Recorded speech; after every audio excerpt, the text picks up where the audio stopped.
It's Tuesday, October 15th, 2024, and we are 20 days away from the election. Welcome to today's Make It Make Sense mini-episode. I'm Grant Herms.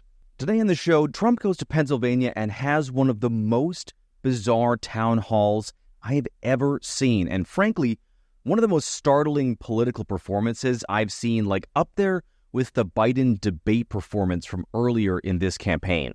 So yesterday, Trump was in Oaks, Pennsylvania. The state is the state that both the Trump and Harris campaigns are really going after in these last few weeks here, for reasons that I've talked about before, but it's because it's maybe the most in-place state that's out there for the swing states, and it's also a make-or-break state for both campaigns with 19 electoral votes.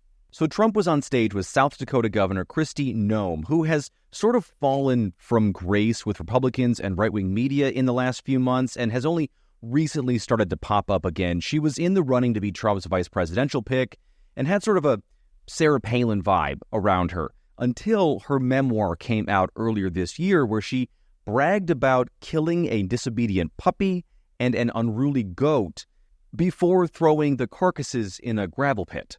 She did speak at the Republican National Convention earlier this year, but she hasn't really been back in the spotlight until recently, and only sort of just so.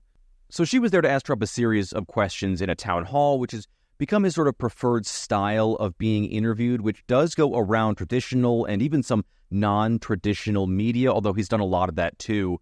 They went through a few questions, and then there were two medical emergencies in the audience.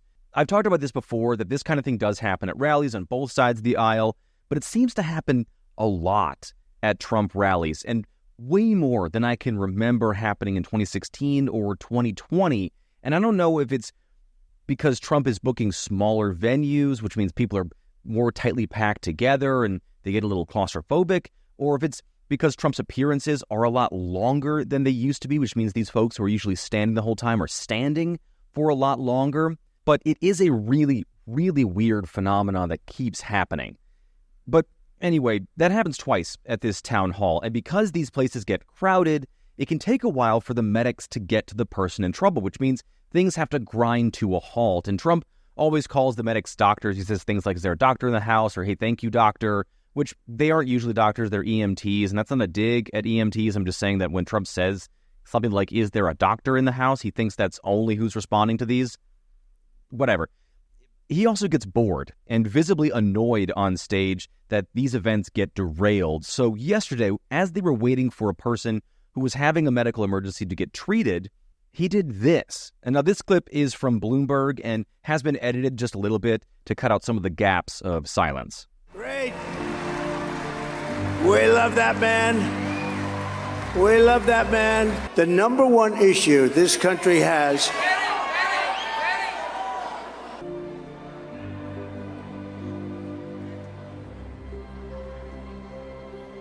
Put on Pavarotti singing Ave Maria. Nice and loud. Turn it up louder. We want a little action here. So that's weird, right? Trump has a thing for the opera too, which I'm not sure what that is exactly. I think it's that he thinks it's fancy and it projects a certain image to play opera, but he also likes Pavarotti's Ave Maria. I mean, it is objectively amazing as a piece of music, but it's a weird choice for a political event and a campaign. And the Pavarotti family has asked Trump not to use his work, but obviously Trump is ignoring that. Once that song wrapped up, Trump decided he was done taking questions. Here's how he said it. Let's not do any more questions. Let's just listen to music. Let's make it into a music. Who the hell wants to hear questions, right? So this is where things really, really go off the rails and go from just being weird into frightening. Trump spent the next 39 minutes of this town hall where people came to hear him speak, answer questions, lay out his vision for their futures, not doing any of those things.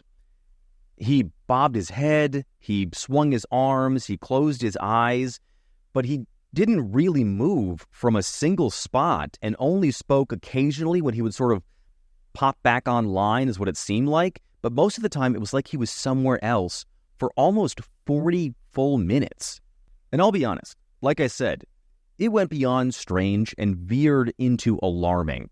It was very much like watching an older person who's gotten a little confused and is kind of waiting for someone to come up to them and help, or when someone takes an edible and it just hits them a little too hard. Not that I'm saying that Trump took an edible before this thing, I'm just saying that's what it was reminiscent of. In all, the crowd listened to 9 different songs, including James Brown's It's a Man's World, Sinead O'Connor's Nothing Compares to You, which I'm sure was kind of a weird experience for the crowd, given who Sinead O'Connor is and that Trump's crowd tends to skew a little older. They also played The America Trilogy by Elvis and Rich Men of North Virginia, which became an anthem of the far right earlier this year by a dude who was explicit in saying that he was not a right-wing voter. At one point, this had gone on for long enough, and the Washington Post photographer who was there snapped a picture of the teleprompter that was there, presumably for Kristi Gnome and not Trump, which said, "Please do 2 more questions before music," which is worth noting here that people are up on stage with Trump while this is happening, including Gnome, who the entire time was pretty much incapable of redirecting Trump back to where they were supposed to be. And she sort of looks around at one point. You can tell that she's looking at or for campaign staffers to help. And she tried to chime in a few times. She would dance in that very Trumpy way, sort of like moving her fists back and forth. And then sometimes she was just on stage smiling with her hands clasped together. It was very strange. And then near the end, Trump did this. I want this to be a really important evening. And those 2 people that went down are patriots, and we love them. Yes. And because of them, we ended up with some good music, right? Right? So play YMCA. Go ahead. Let's go. Nice and loud. Here we go, everybody.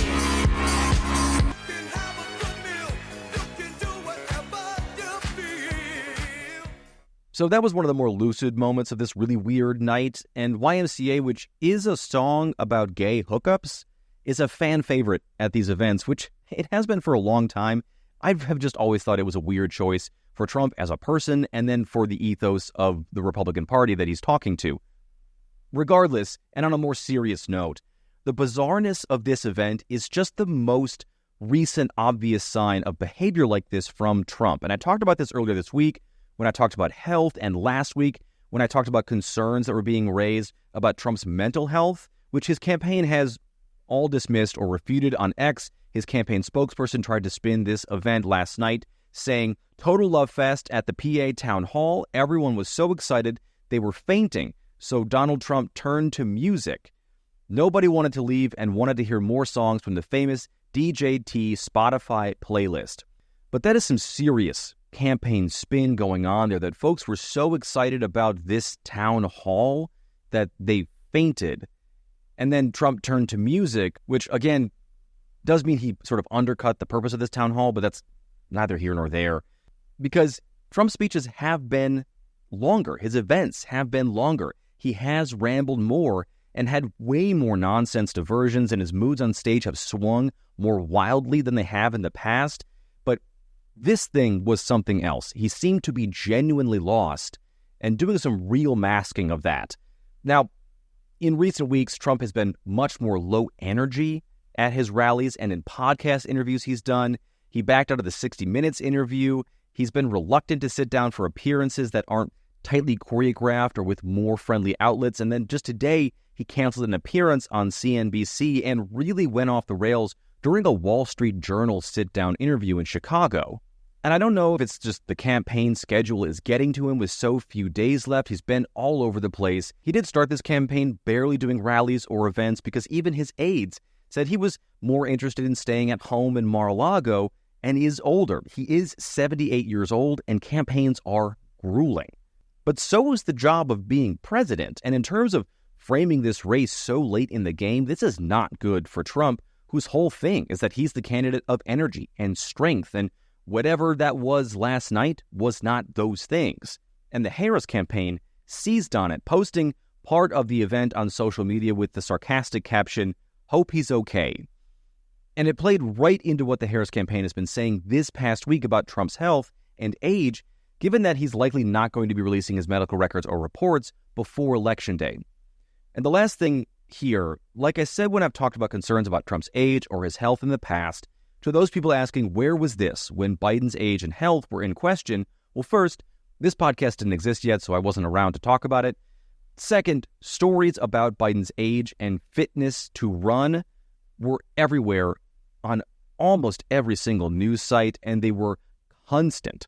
And third, and maybe the most important here, after Biden had an incident on stage that undermined everything his campaign had been saying about his fitness for the office, he was forced to drop out of the race, and Trump is no longer running against Biden.